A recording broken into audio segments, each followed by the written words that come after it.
Hello all, welcome to Excel Academy. So today we are back with another video on DSP, that is we are going to discuss with respect to circular convolution. Fine. The multiplication of two sequences and circular convolution is the remaining derivation. So we are supposed to do only multiplication of two sequences and circular convolution. So we are doing circular convolution for now, and multiplication of two sequences, it is the same as circular convolution. Fine. So I'm going to showcase you this particular derivation in the textbook itself. That too, I'm going to explain it to you in a clear manner so that you would understand it better.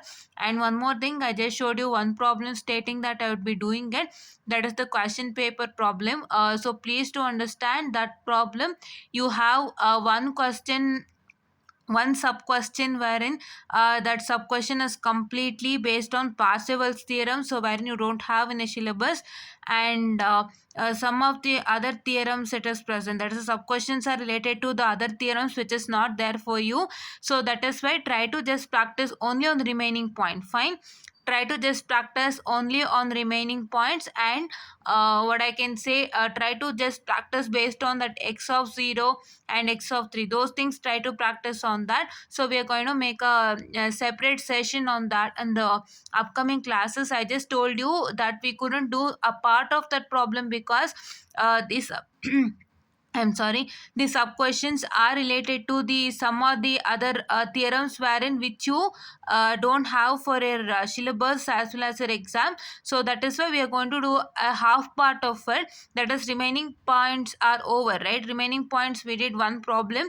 The same procedure has to be followed, and for what I can say, all other for what I can say, the other things we are going to do it. Fine. Yes.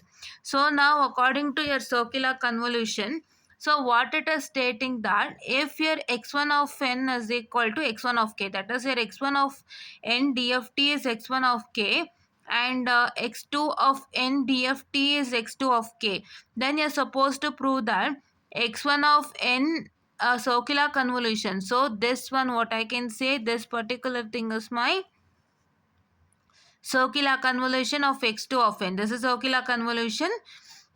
I'm sorry. So the circular convolution of x2 of n. So its DFT is what? x1 of k into x2 of k. Fine. Yes. Here x1 of n and x2 of n means the circular convolution of x1 of n and x2 of n. So this thing is means that this is the circular convolution of x1 of n and x2 of n. So this property also states that the multiplication of two DFTs is equivalent to circular convolution of the sequences in time domain. So if you try to multiply two DFT, it is equivalent to the circular convolution of their sequences in time domain. So now let me start with the proof. So if anything is explanation is required, I'm having a book here, I can showcase to you. Fine. Yes. So here this derivation is quite big, so I thought of showcasing it to you in the textbook itself and making you more clear so that you'll get to know how the derivation is and how to write for your exams. That is why we are making this clear. Fine. So see here, by the definition of two DFTs, x1 of k and x2 of k are given as. So you know what is x1 of k, you know what is x2 of k, right? So here you can observe clearly, just a minute student, so sorry. So here see, you can observe clearly the indices are different. See, this is n is equal to 0, this is one indices, and L is equal to 0, this is one indices. So what is that going to tell you is that, so why we have used different indices is because, so uh, when you multiply x1 of k and x2 of k, so when you try to multiply this x1 of k and x2 of k, so what's that going to happen? So here you can see it's written, those indices of summations are independent and different, right? So when you try to multiply those both, their indices of summation, so in the summation there is some indices, say here it is n and here it is l. Fine. So those are independent and different, so that is why we are telling, so we are kept the different indices. Fine. Why we have used different indices is because, so see here, when you try to multiply this x1 of k as well as x2 of k, what's that going to happen is, so whatever the indices, this L or N which is present in the summation, so they're independent and different. So that is why we are going to give different indices for summation. Fine. Okay. So next we are going to see that x3 of k is equal to multiplication of x1 of k and x2 of k. Fine. What is x3 of k? See here it is given. So x3 of k is equal to multiplication of x1 of k and x2 of k. Okay. So just a minute, students. So sorry. Yes, so the multiplication of x3 of k is equal to x1 of k into x2 of k. Fine, that you know, right? Yes, and here, let x3 of m be the sequence whose DFT is x3 of k. So that is, we have to, this is your DFT. So what is your IDFT of this is x3 of m. Fine. So IDFT in the sense what? I'm a student, so sorry. So see here, if you have x of n, what I can say, the DFT of x of n is, what I can say, my x of k. So then IDFT, if you want to find, then it is once again you're recovering x of n from x of k. Fine. X of k, that is IDFT is equal to x of n. Fine. I guess you understood this in a good manner. So this is x of n. If you take DFT of this, it is x of k. If you try to take IDFT of this x of k, once again it is x of n. So that is why he is telling that, so this is x3 of m by the sequence whose DFT is x3 of k. So x3 of m, the DFT is what? x3 of k. So that is why you obtain x3 of m by x3 of k by taking IDFT. So to take IDFT, because your DFT is known and you want to recover x3 of m by using IDFT itself. You know the process, right? Yes, yes. So that is why if you do that, just a minute, yes. That's why if you do that, you're going to get a resultant as like this. So that is your, I'm sorry, it's your x3 of m is equal to 1 by n into summation of k is equal to 0 to n minus 1. So that is x3 of k into e to the power of, that is, just a minute, I'm so sorry. It is e to the power of minus j 2 pi km by n. Fine, you got it till here. So what we have want to prove that, we want to prove that x1 of n circular convolution of x2 of n is equal to DFT of x1 of k into, just a minute, DFT of x1 of k into x2 of k.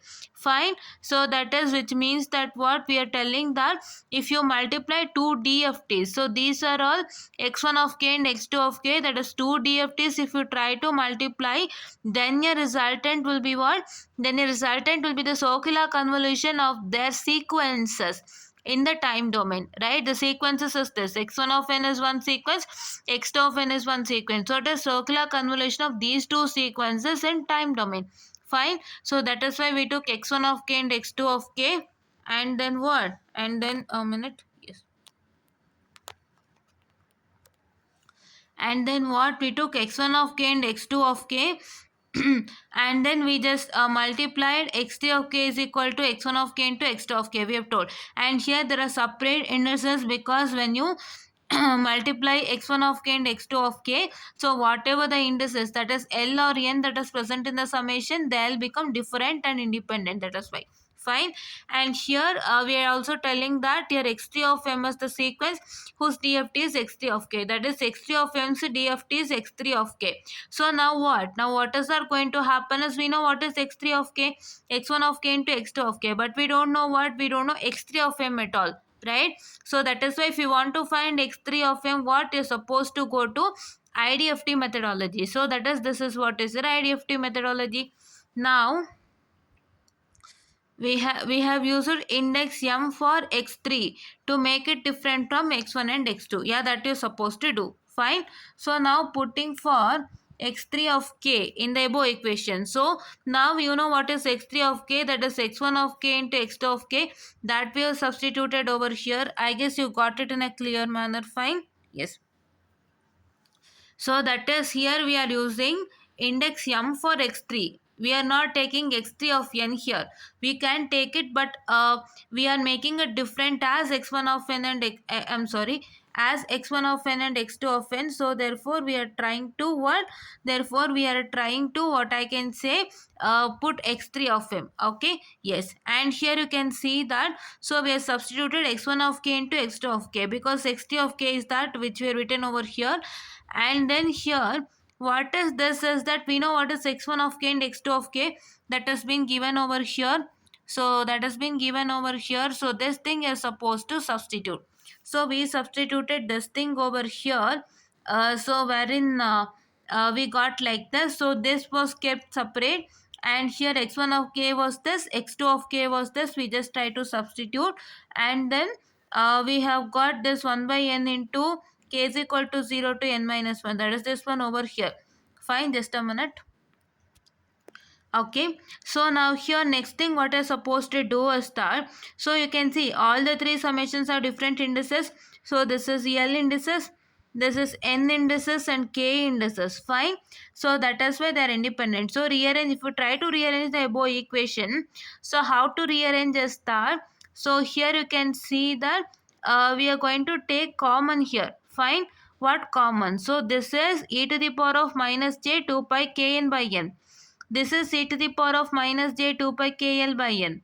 This is e to the power of j, that is 2 pi km by n. So what we are supposed to do here, see, this e to the power of j 2 pi by n is same all over. Fine.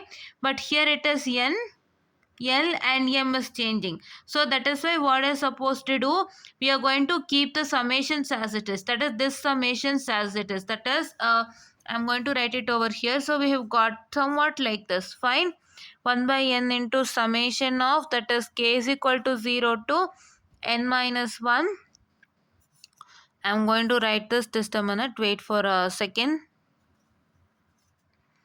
I just thought of showing this to you in the textbook because you would be more clear how the derivation is and how to write for your examinations. Fine.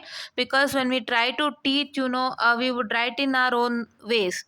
So that is why I'm planning to do use the what I can say, the textbook. Fine. Here into that particular. Okay. Into that particular, please don't mind, I couldn't write how it was in the textbook. Okay, my space is really less, so try to adjust. Okay. And one more thing to tell is that we are working so hard for you people, so I need your utmost response by like, share and subscribing to our channel, and try to share it to more and more friends of yours, so that it would be really helpful, because we are trying to work for you, and it is that you people have to provide us a good response by like, share and subscribe, and commenting, and understanding our lectures. If you try to comment about our video, like any changes has to be done, or if there is any thing that you find wrong, you can just comment it back, right? That is what we expect from you, and please do try to do that without fail, so that it would be really helpful for you. And we are working hard for you people, like working upon V2 examinations by just checking out the questions that comes for exam, how the question will come, what you have to study, what not you should study. We are telling all those. Fine. So try to work for all those without fail. Okay. So please don't forget to like, share and subscribe, and share it to other people, and press the bell icon, so that it would get more and more updates on our channel. Fine. Now here, if you try to what I can say, see here, so this summation with x1 of n and this summation with x2 of l, it will remain the same. So what is that going to happen is, we are taking this e to the power of j 2 pi k by n, that is this e to the power of j plus j on the students. Okay.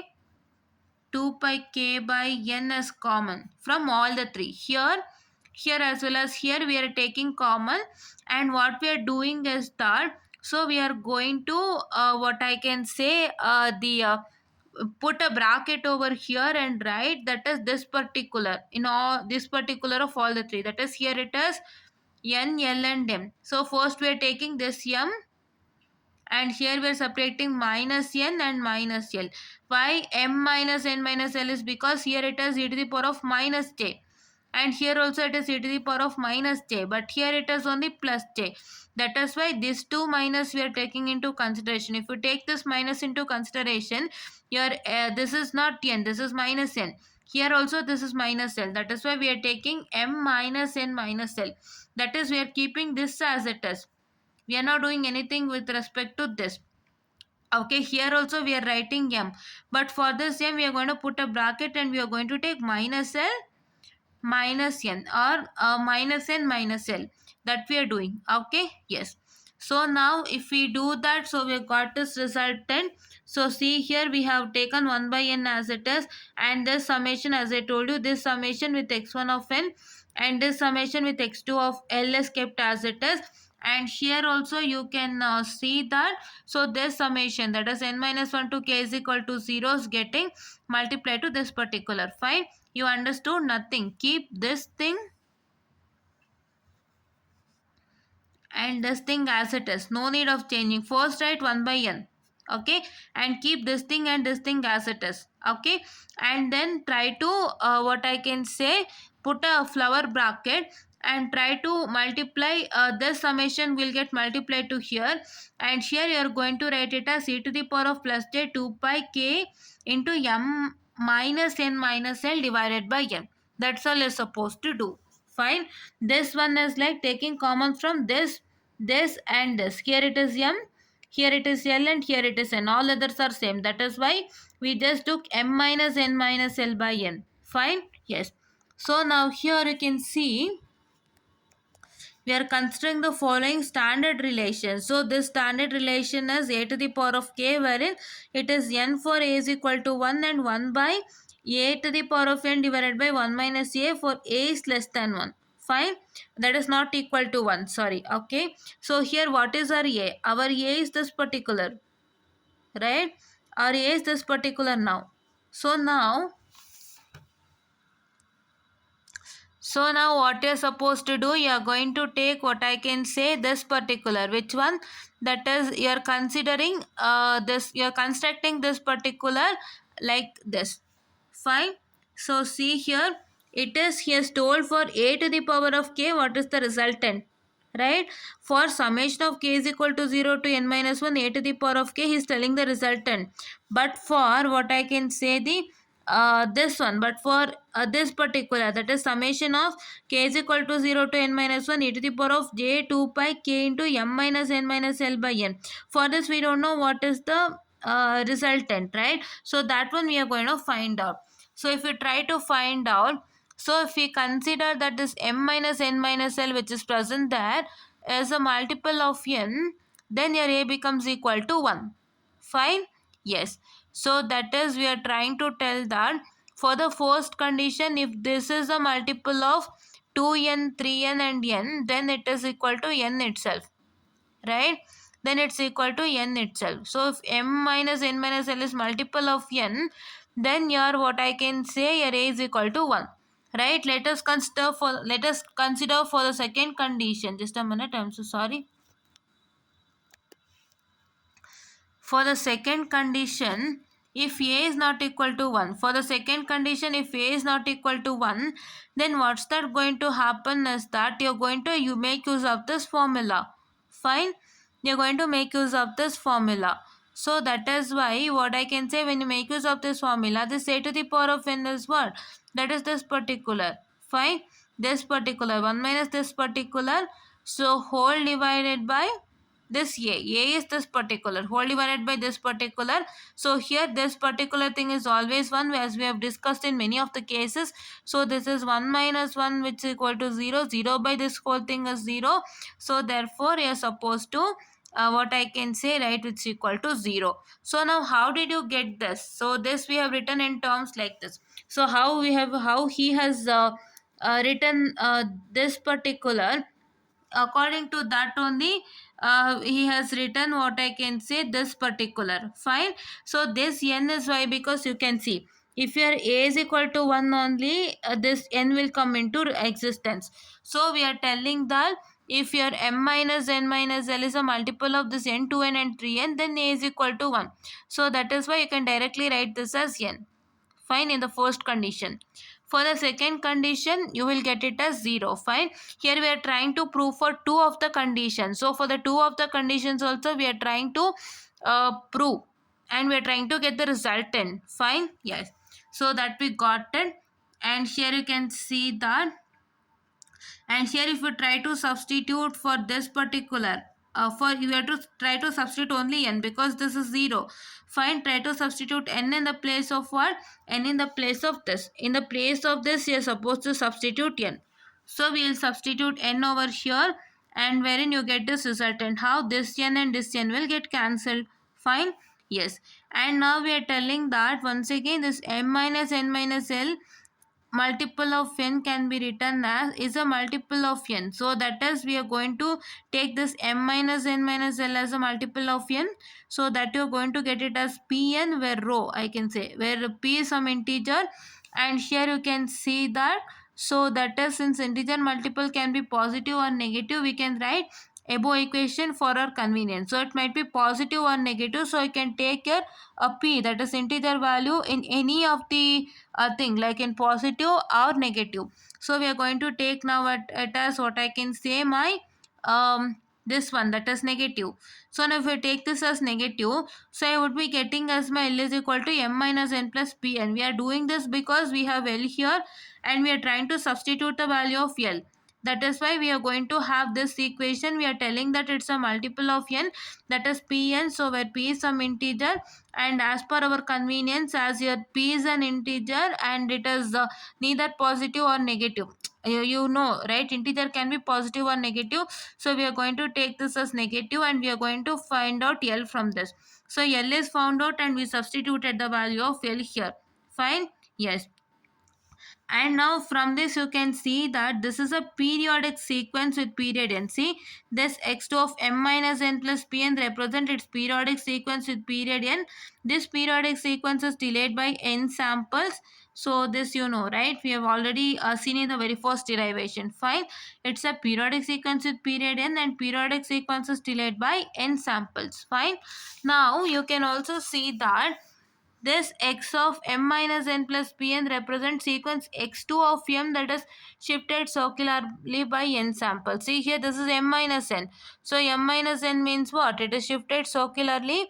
X of m is shifted circularly by n samples. So this concept we have already explained things, right? So such sequence is represented by equation. So this you can write it as x2 of m minus n plus pn. You can write it as x2 of m minus n moduli n. Fine. And here you can also write it as, that is x2 of m minus n plus pn is equal to x2 of what I can say, m minus n modulo of n. Fine. If you try to substitute this in the place of this, so you get like this. Fine. So now we are going to compare with linear convolution equation, that is this particular. So if you try to compare this, you're going to get a resultant as what? You're going to get a resultant as, that is x1 of n into x2 of n, which is equal to, that is circular convolution of x2 of n is equal to, that is n minus 1 to n is equal to 0, x1 of n, so into x2 of m minus n modulus of n. Fine. Yes. So this is what is a circular convolution. Fine. Circular convolution is nothing. So you just have to understand three things. So that is, this particular thing you're supposed to understand in the beginning.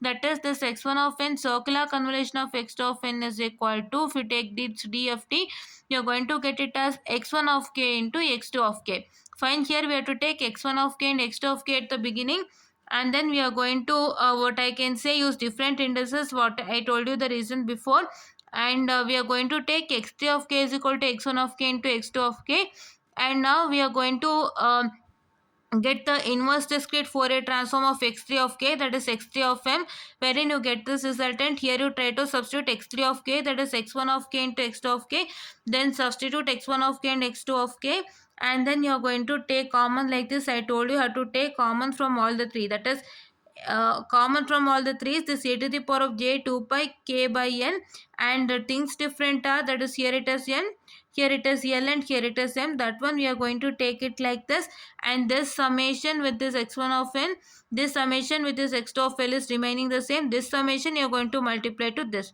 Yes, and here we have taken some standard relation, that is k is equal to 0 to n minus 1 a to the power of k is equal to this particular.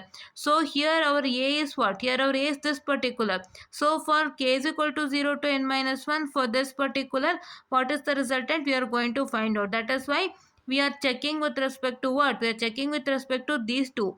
We are trying to apply these two. We are saying that this particular is the modulus, this particular is a multiple of n, so therefore here this particular will become equal to n. Fine. And we are also substituting this particular in the place of this, and we are telling that it is 0. You can see we are telling that this what I can say, this m minus n minus l, this is what I can say multiple of n. So here a is equal to 1, so therefore here it becomes equal to n. And here we are trying to substitute this in this equation, wherein you are going to get it as 0. So we got it in that structure, a to the power of k structure only we got it. And here we try to substitute n, only this particular we are trying to substitute, and then we get this resultant. And now we need to find out l, that is why we just made use of m minus n minus l itself. That is, you are going to get it as pn. This p is an integer, so we took it as negative, and here we got it as l. We substituted the value of l. We also got to know that this is shifting of x2 of m by 2 samples, so that is why we took it as like this, and then like this, and we just try to substitute this over here, and we compared with this linear convolution, and we got this resultant. Fine. I guess you got it how to do it, and this is what is for today's lecture series. Please do try to understand this without fail, and the problems are already done. You can go back and check it out, because as it was a 4-point DFT problems, so I just thought of explaining it to you the 4 point in the 4-point DFT series only. I just try to explain you all the things in a clear manner, so I explained it to you everything. So please do go look at the problems of this, and this is what is the derivation for today, and thank you.